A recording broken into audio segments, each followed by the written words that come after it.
의인에게 주어지는 축복. 시편 92편 1절에서 15절 말씀. 의인에게 주어지는 축복. 시인은 각종 악기를 동원해 하나님께 감사하고 찬송하면서 아침마다 주의 인자하심을 알리고 밤마다 주의 신실하심을 드러내고 싶다고 했다.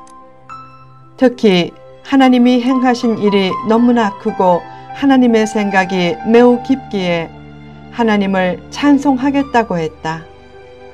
그 말은 인간의 행사와 생각이 얼마나 미소한 것인지를 역설적으로 잘 말해준다. 어리석고 무지한 것은 IQ가 낮은 것이 아니라 하나님을 알지 못하고 하나님의 뜻과 섭리와 위대성을 알지 못하는 것이다. 현재의 외적인 모습으로 성공 유무를 판단하지 말라. 악인들은 잠시 흥왕하는 것 같지만 곧 영원히 멸망한다. 반면에 하나님은 영원토록 지존하실 것이다. 결국 악인은 패망하지만 의인은 승리하고 높여진다. 구체적으로 의인에게 어떤 축복이 주어지는가? 1. 권세가 주어지는 축복. 하나님은 의인에게 주신 놀라운 능력과 권세로 원수들을 무너뜨려 하나님의 공의가 이루어지게 하신다. 나이가 들면 힘이 약해져도 권세는 나이와 큰 상관이 없다. 사랑과 믿음이 흔들리지 않으면 사명과 권세도 흔들리지 않는다. 모세가 120세에도 눈이 어두워지지 않은 것은 사명에 충실했기 때문이다. 믿음을 가지고 사명에 충실하면 건강도 더 좋아진다. 특히 의인의 권세는 말을 통해 나타날 때가 많다. 가나안을 정탐한 12명 중 믿음이 없던 10명은 말했다. 우리 힘으로는 가나안 땅을 얻지 못합니다. 그들은 우리보다 강합니다. 왜 하나님이 우리를 그 땅으로 인도해 죽이시려는지 모르겠습니다. 애굽으로 돌아가는 것이 낫습니다. 한 장관을 세워 애굽으로 돌아갑시다. 그때 갈렙이 말했다. 아닙니다. 올라가서 그 땅을 취합시다. 하나님이 함께 하시면 그들은 우리의 먹이입니다. 하나님은 심은 대로 거두게 하시고 말한 대로 거두게 하신다. 그러므로 좋은 날이 오기를 원하면 믿음의 말을 하라. 못한다, 안 된다, 할 수 없다, 죽겠네 라고 하면 정말 할 수 없게 되고 죽게 되지만 내 힘으로는 못해도 하나님이 함께하면 할 수 있다 라고 하면 정말로 할 수 있게 된다. 인생을 떠받치는 내적인 기둥 중의 하나가 사람의 의지다. 그 의지를 움직이는 권세가 의인의 입술에서 나오는 말을 통해 주어질 때가 많다.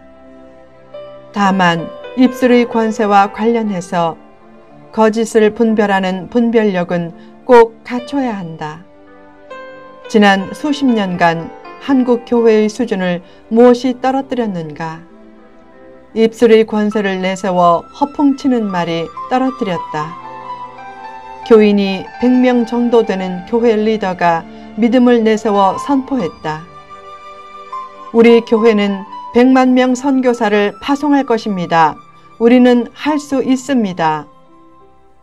그런 선포가 현실이 되지 않으면 나중에는 거짓말과 변명이 뒤따른다.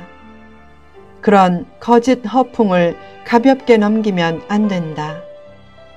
여호수아와 갈렙이 그들은 우리의 먹이라 라고 했던 것과 여호수아와 갈렙 흉내를 낸 거짓 목자들이 그들은 우리의 먹이라 라고 하는 것은 다르다.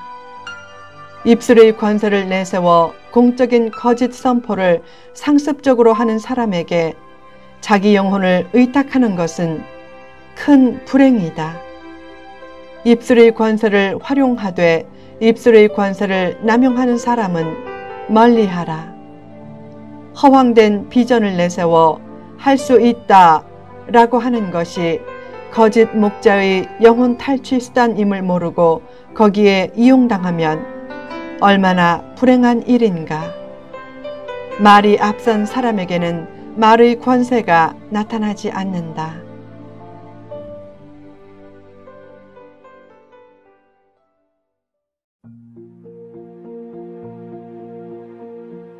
2. 번성과 성장의 축복. 의인은 종려나무같이 번성하며 레바논의 백향목같이 성장한다. 또한 의인의 축복을 얻으려면 어디에 뿌리를 내리느냐도 중요하다. 의인은 하나님의 집인 교회에 뿌리를 받고 하나님의 뜰 안에 있어야 한다. 아무리 훌륭한 사람도 척박한 광야에 심기면 좋은 열매를 맺기 힘들다. 좋은 교회를 잘 선택해 뿌리 내리라. 교회로 인해 실망을 많이 겪은 성도들은 교회에 다니면서도 몇 년 동안 등록하지 않을 때가 많다. 그러나 신중함이 너무 지나치면 안 된다. 빨리 뿌리를 내려야 축복과 행복이 견고해진다. 가정과 교회는 축복의 원천과도 같다. 가정과 교회가 없으면 세상은 거대한 감방처럼 된다. 가정은 작은 교회이고 교회는 큰 가정이다. 가정생활을 잘하는 사람이 대개 교회 생활도 잘한다. 가정이 축복의 샘터라면 교회는 축복의 저수지다. 개미가 제 집으로 들어가면 호랑이도 해치지 못하듯이 가정과 교회는 사탄과 세상과 환난을 이겨내게 하는 안전터와 피난처다. 그래서 사탄은 늘 영혼을 가정과 교회 밖으로 유인해내어 파멸시키려고 한다. 교회 밖으로 나가지 말고 교회에 깊이 뿌리를 내려야 잔뿌리가 큰 뿌리가 된다. 교회를 자꾸 옮기거나 그냥 드나들기만 하면 안 된다. 교회는 최소한의 봉사도 하면서 다녀야 한다. 선하고 거룩한 일을 하지 않으면 결국 나쁜 일에 매인다. 왜 많은 사람들이 축복받은 후에 시험에 드는가? 교회에 매이지 않거나 좋은 일에 매이지 않기 때문이다. 사람은 어딘가 매여 사는 존재다. 사람이 매여 살 가장 소중한 곳이 가정과 교회다. 교회는 호텔처럼 방문하는 곳이나 직장처럼 출퇴근하는 곳이 아니라 머물러 쉬고 은혜를 받고 힘을 얻는 곳이다. 그러므로 늘 마음을 가정과 교회로 향하게 하라. 시험과 환난과 불행은 대개 가정과 교회를 떠날 때 찾아온다. 아무리 바빠도 가정을 힘써 돌보고 교회를 힘써 섬기라. 가정과 교회를 귀하게 여기는 의인은 종려나무와 백향목처럼 번성과 성장과 승리의 은혜를 입게 된다. 3. 증인의 삶을 사는 축복. 의를 통해 하나님의 위대성을 나타내는 증인이 되는 삶은 무엇보다 복된 삶이다.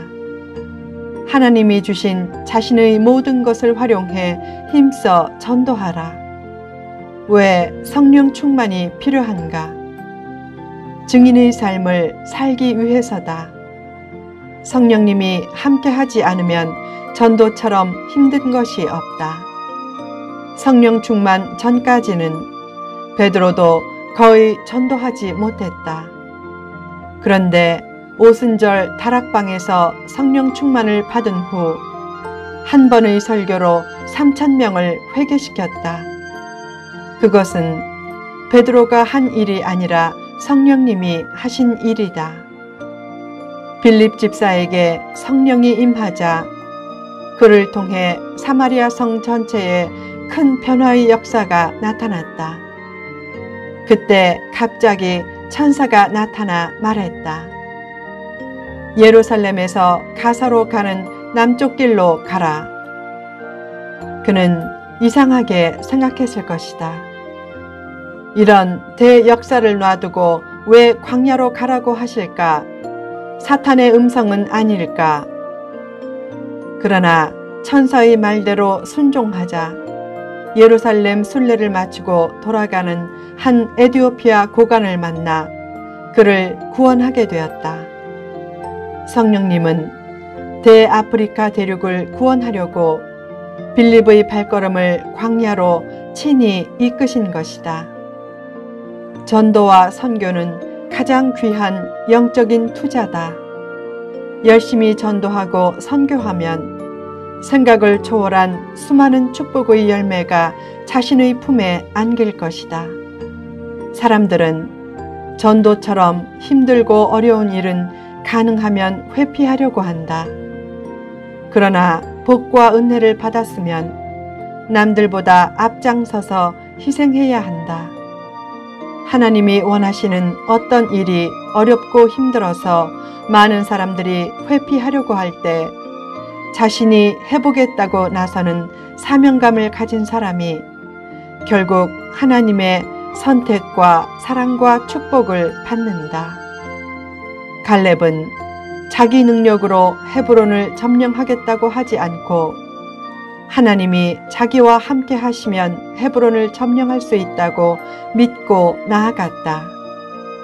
사명을 따라 살면서 하나님의 도움을 겸손히 구하면 하나님은 결코 외면하시지 않는다. 하기 싫어도 꼭 해야 할 일이라면 그 일을 맡아 하나님의 영광을 드러내 보겠다고 결심하라. 그처럼 사명을 따라 증인의 삶을 살 때 의인에게 주어지는 축복과 행복을 얻어 누릴 수 있게 된다.